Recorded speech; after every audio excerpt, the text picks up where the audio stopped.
One place surprised me more than any other. My name's Gary Dean. I'm your Blue Hat Bucket List traveler. Did 34 cruises in 43 months, saw the world by cruise ship. In that same 43 months, I also drove all 48 states and 10 provinces. Did a lot of traveling. Got it all done before I turned 60. Pretty happy about that. Okay, most surprising. I try to think of it. I will, let's just stick with the title, and then I'm going to add a couple more that I think wowed me. Number one is, for me, always Cartagena, Colombia. I could not believe it. You know, I travel a lot, so I've met a lot of people, been around, you know, South America. They've been in Colombia, especially East Coast guys. They go down there, and they just told me that they always it felt dangerous, you know. So I wasn't big on, I'm West Coast guy, so, you know, I mostly do Mexico, going down that side, and, you know, I'd never been over to Colombia, so but just hearing what they said about it, you know, kind of doesn't sound like a good thing to me. I met a guy, his brother lived in Costa Rica, and the guy says, I says, how's Costa Rica? And he says, pretty good, but I sleep, I got a gun under the pillow.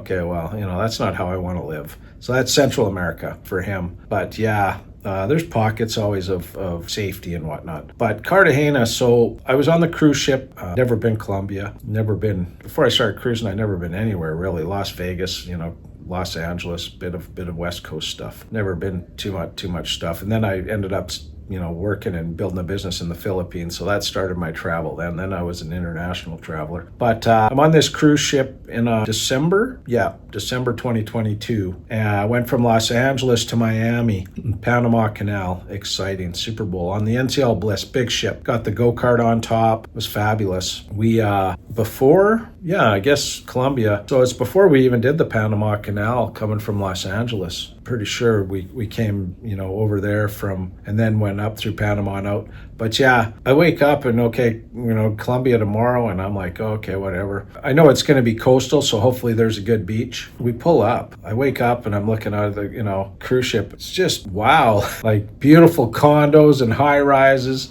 and it's not business at all. You know, like a lot of cities you'll see, and they have the big downtown, and it's all, you know, banking and the phone company, and, you know, all these high rise towers, but it's all business, right? And Cartagena, it was literally just tourism. It was all, you know, hotels and condos, the whole thing, and big. You know, I've been Atlantic City. I've been a lot of places where it's a lot of, you know, oceanside condos. And this was like, wow. I was impressed, you know, and the beaches were just beautiful. Yeah, I was shocked. And then so I had a tour with NCL, and we get out there and we're doing Cartagena. I probably said Cartagena or something back in the day. I wouldn't even know how to say the place.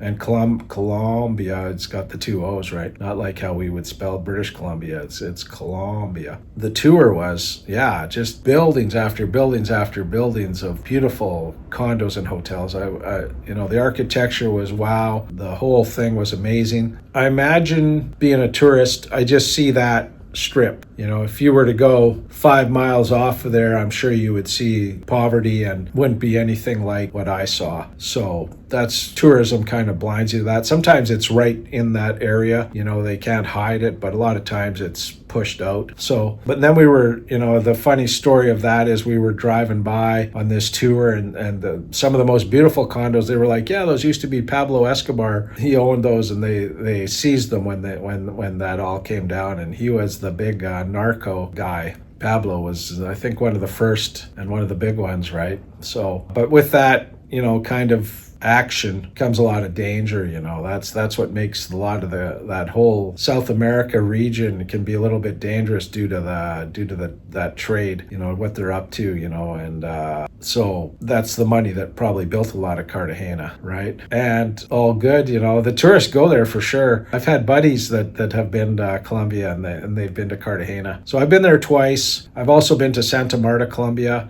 which was pretty nice. But yeah, Cartagena to me was, you know, one of the most surprising places I've ever been. And I will talk about some other ones just because, you know, how much am I going to talk about Cartagena? Let's talk about, I go downhill skiing in my younger days, in my 30s. I took up skiing And I live in Vancouver, so we had Seymour, Grouse, and Cypress local mountains. And then, of course, we got Whistler for the big skiing. And I started off in Seymour, and then I never did Grouse because you had to go up there on that cable car, and I was just like, yeah, I don't like those. And Seymour, the chairlifts, they weren't, they didn't have the quads or anything. It was all, they don't slow down to loads even. They just, so as a beginner skier, it was scary. So then my boss that I was working for, he was happy with what I was doing. So he gave me 2 ski passes for Whistler. And Whistler's about, from where I live in Vancouver, I live in a suburb of Vancouver, but from where I live is about 2.5 hours or 2 hours up to Whistler, so not bad. But winter roads, obviously, it's ski season. So I went up and skied Whistler, and that's the first taste I got of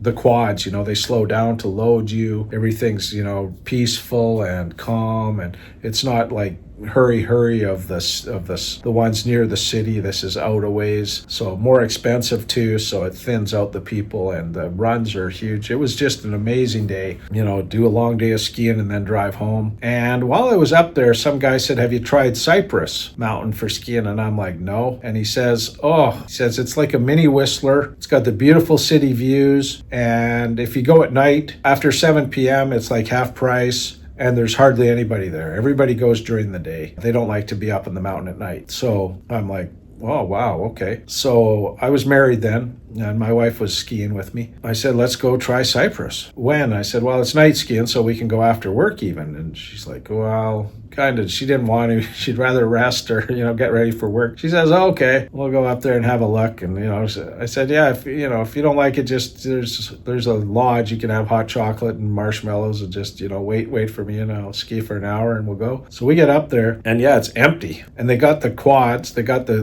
beautiful lifts that slow down and load you, so it's really safe. Like, we literally would see people almost falling off in Seymour and places like that, you know, hanging off the lift. Like, just crazy, because kids are running the lifts, and, you know, it's all just nuttiness in my book. I was getting old, though, so I didn't have patience for it. But anyways, Cypress, yeah, night skiing, hardly anybody there. Just go up, not even a line to load, just ski right in, back on the lift, up, ski, round and around and around. I did more skiing in like 2 hours than I'd done all season. It was crazy. Got cramps in my legs, though, killed myself. And yeah, beautiful lodge there with the hot chocolate and the hamburgers and everything. It's just beautiful up there. Lots of parking. I couldn't say more good about it if you like skiing. Other places, Mallorca, Spain. I have to rank that up there as one of the most beautiful, you know, coastal cities that I've ever been in. Of all the places I've been in the world, I don't know if you do like me, I always like, you know, could I see myself living here? Mallorca was one of the few. There's a handful of places where I see myself, of course, what I like, right? I like beaches. I like to be by the water. You know, I've experienced that living in the Philippines. I like hot weather, you know, so there's a few criteria I have for what I like. You know, some people want to be where it's, you know, mountains for hiking and winter for snowmobiling, and, you know, everybody's different. So Mallorca, I could see myself living. For what it costs, though, probably not. Very expensive there, and it's euros, and I've got Canadian dollars. They don't exchange well to that, so it would cost me like 1.5 times or double almost probably of what it would cost you if you had euros. So very, very expensive. So not going to see me living in Mallorca. And then the place that surprised me is the place that I now live, that I retired to, which is Pattaya. I get it why Pattaya gets a bad name. Definitely has a big bar industry. But what came first, the chicken or the egg? You know, if there wasn't the bar industry, would there be all that fancy beaches and hotels, restaurants, and, you know, all the things for the tourists? If the bars weren't there, would they come? Hua Hin is 5 hours from Pattaya on the other side of the Gulf, and they don't have the big bar scene, and they get 1/10 of everything. People, hotels, you know, so that's the difference, right? So Pattaya for me is happening. It's full of people. There's always other people coming. I have friends always coming, and the beaches and the weather and the costs. I was originally there in 2013, so like 13 years ago was the first time I ever went there. And I went there for a convention. I was with Pink Hat. We were living near Manila, and we flew over there for a convention, and I saw it. I saw that it's small enough that you could walk everywhere. I wouldn't need a car. I saw that it had beautiful malls. It had infrastructure, had great internet. The food was wonderful. The people were good and nice enough. Not as nice as Filipinos, I don't think, but nice enough. The exchange rate was more expensive than Philippines, but still okay. And so when my relationship ended with Pink Hat, I was feels like I want to retire, in Asia still. And so Pattaya was my pick. I haven't been. Favorite places, Da Nang may still get on my list. I haven't been there yet. I'm going to go there and check that out. And I haven't been to Hua Hin, actually. I saw it. I'm going there in July. So I'm going to go try it out and see what's up. So yeah, so that's my favorite places. I know you have yours too. I could probably come up with more if I thought about them. I've been 70 countries and 400 cities. So it would be hard for me to narrow them all down. But maybe one day I will. Hope you're having a good day. Cheers.